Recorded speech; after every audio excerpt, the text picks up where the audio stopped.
You may not know it yet, but by clicking on this one video, you've opened up several hours of free motorcycle training. Today on MCrider, I want to discuss 5 mistakes that lead to motorcycle crashes. We'll discuss what causes them and what you can do to avoid them. But along the way, I'm going to direct you to other videos if you want to take a deeper dive into any of the individual topics that we'll talk about today. You'll see a banner at the bottom of the screen with a link on it. Just type that link in and I'll send you to a playlist that's got several videos that'll be a deep dive into that subject. So this video, while it's only a few minutes long, will provide hours of relevant training in the links provided in the course of this video. So I encourage you to follow those links and to look for some other MCrider videos that will go much deeper into the subject that we'll discuss here today. So here's the thing about motorcycle crashes. They are not all equal. Of course, no one wants to crash at all, but some crashes carry much less danger and potential consequence than others. But any crash that we get up from can be a lesson that we learn from. So it takes a wise person to learn from their own mistakes, but it takes a much wiser person to learn from the mistakes of others.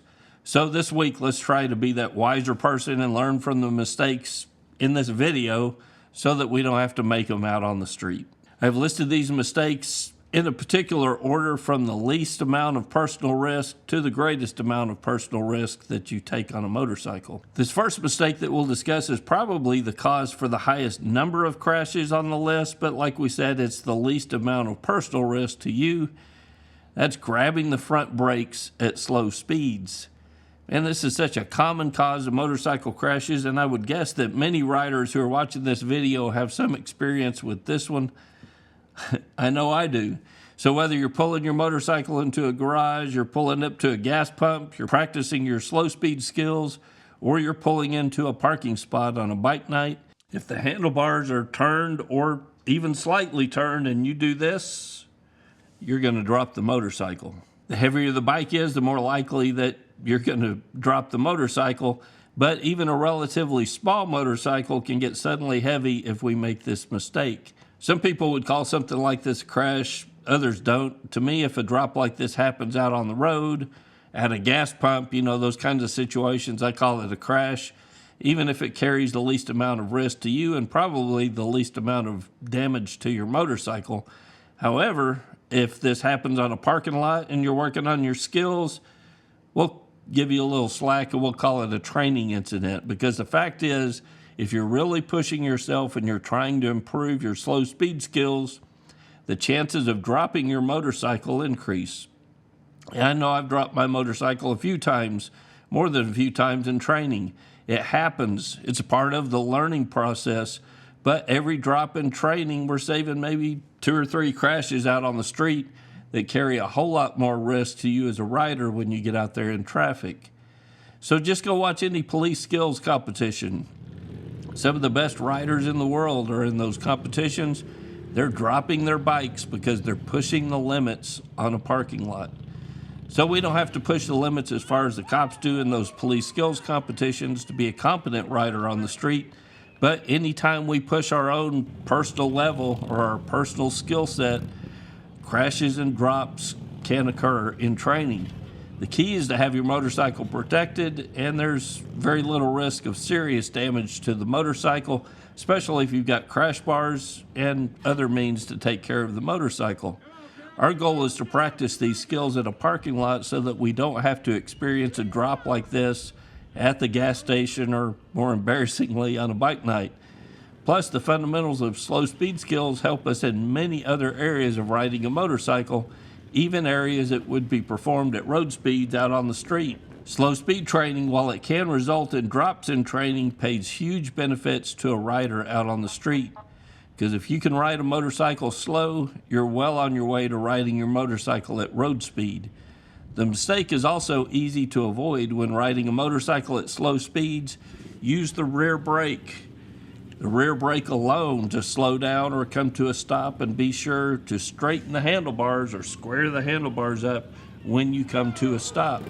Even if using the rear brake at slow speeds, it's important to be smooth with the brakes and to straighten the handlebars when coming to a stop.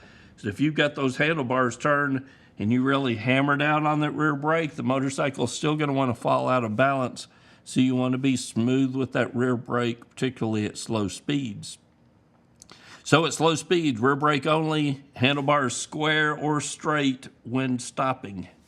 The next avoidable mistake we'll talk about is not looking through a corner. If you've taken a riding course, you've probably heard your instructor say this more than once: turn your head or look where you're going. This is because it's an extremely important habit to develop in training so that you use it naturally out on the street where it really matters. Because most single vehicle motorcycle crashes occur in corners, it's important to develop good habits in corners in training. Not having good head and eye discipline, not looking through the corner, I like to say not pointing your nose in the direction you want the motorcycle to go, is one of the avoidable reasons that riders crash often in corners. Most riders are aware that motorcycles tend to go where you look, so good head and eye placement is a key fundamental to cornering on a motorcycle. Not looking through the corner leads to some of the following potential reasons for a crash. Riders run wide in corners. Running wide has the potential to be tragic, especially when there's traffic coming in the opposite direction, especially if it's a larger vehicle that takes up its entire lane or impedes slightly upon your lane. It's important to see that well ahead of time, and you can only do that by looking through the corner. Riders who are lazy with head and eye discipline also find corners that are sharper than they realized. There's possibly a hazard mid-corner like gravel or an animal or other objects in the road that sneak up on you because you're not looking through the corner. Often there are driveways or intersections right at the end of a corner, and it's important to see that driveway as soon as possible for the potential of a car pulling out or into that driveway. In short, anything that surprises you mid-corner is probably a direct result of not looking through the corner or getting lazy with your head and eye discipline. It happens to all of us, and it's something that we need to be aware of. Another common rider mistake that leads to crashes is their entry speed when approaching a corner. Most single vehicle motorcycle crashes occur in corners, and I would bet that most crashes in corners are attributed to not looking through the corner, as we mentioned earlier, and the rider's entry speed for their skill level when entering the corner. Notice I said entry speed relative to their skill level. That's because entry speed is not the same for every rider. Group rides lead to a lot of crashes where newer riders try to stay with the group. The group takes a corner at a speed that they're all comfortable with, and our new rider is quickly over their head in the deep water because it's a speed they're not comfortable with, and they're trying to keep up with the group.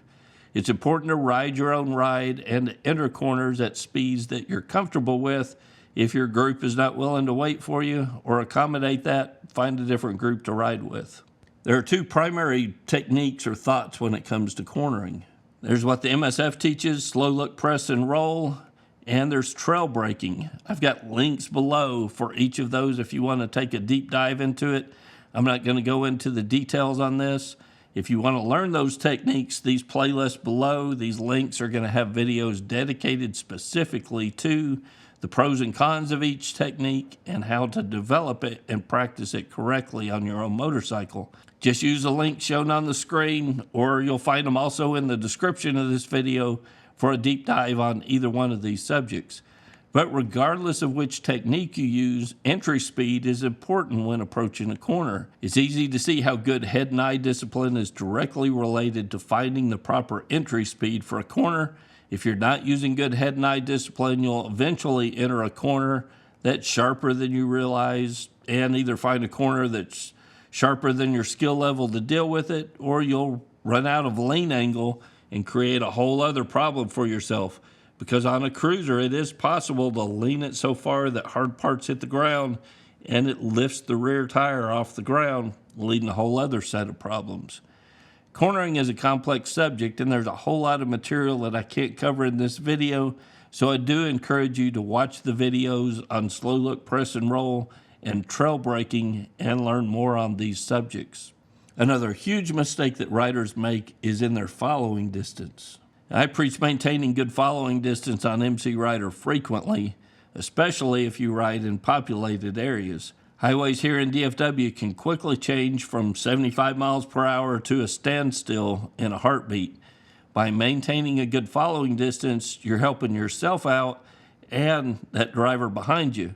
You help yourself out because instead of reacting to that sudden change of speed, you can more easily adjust. And I always prefer to make adjustments on my motorcycle than having to react. You also help that driver behind you, even if that driver's right on your rear tire or they're not paying close attention. By giving yourself time to stop and adjust, you're giving that driver behind you more time to stop and adjust as well, and you reduce the risk of being rear-ended out on the freeway. Following distance simply gives you more time and space to see hazards in the road that cars drive over and present a significant risk to a rider. You know, in DFW, a car will drive over those big pieces of rubber that had come off an 18-wheeler. They'll straddle right over the top of it. If you're following directly behind them on a motorcycle, it could cause you a bad day. Following distance also helps reduce the risk of being in an incident from the fault of another driver. You know, I hear a whole lot of motorcycle riders complain about drivers being distracted by their cell phones or generally not paying attention. Then that same rider will get on the freeway and establish a lane position that is 5 feet from the distracted driver that they were just complaining about. Time and space on a motorcycle will help separate you from a whole lot of stupid out there on the road, and it's a fundamental road strategy that smart riders use. This last cause of motorcycle crashes and frankly deaths is more of a choice than it is a mistake, but it's one that we need to continue to focus on. In the past, covering this topic of riding under the influence, I generally referred to it as riding drunk.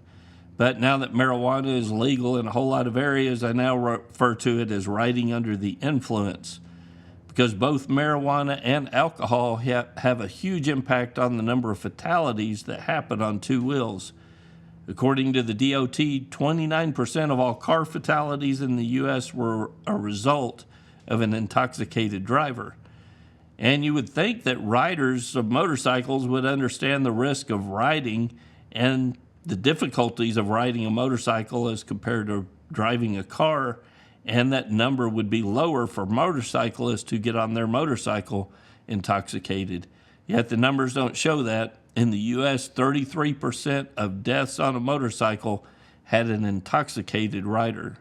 That's 1 in 3 riders who die on a motorcycle had alcohol in their system. If you want to decrease the odds of being involved in a serious crash on your motorcycle, this is a great place to start. Don't drink or use other intoxicating elements and ride. Man, it's such a simple solution, but one that many riders will ignore. The fact is, someone's going to be identified in a morgue by their family tonight because they got drunk or high and rode their motorcycle. If you're going to drink, save it for the end of the day after the motorcycle is put up or you've made arrangements for a ride. Don't ride to biker bars if you're going to be tempted to drink. Don't ride with friends if part of the routine is stopping for a beer or two out on the route. But the numbers are easy to understand. If you want to greatly reduce the risk you face on a motorcycle, don't ride under the influence of any substances. It's simply not worth the risk. You all continue to preach this message of riding sober, and many riders will continue to ignore it and die. I just hope we can make a difference for at least one rider who's watching this video. Till next week, guys, it's Kevin with MCrider, and I'll see you on the road.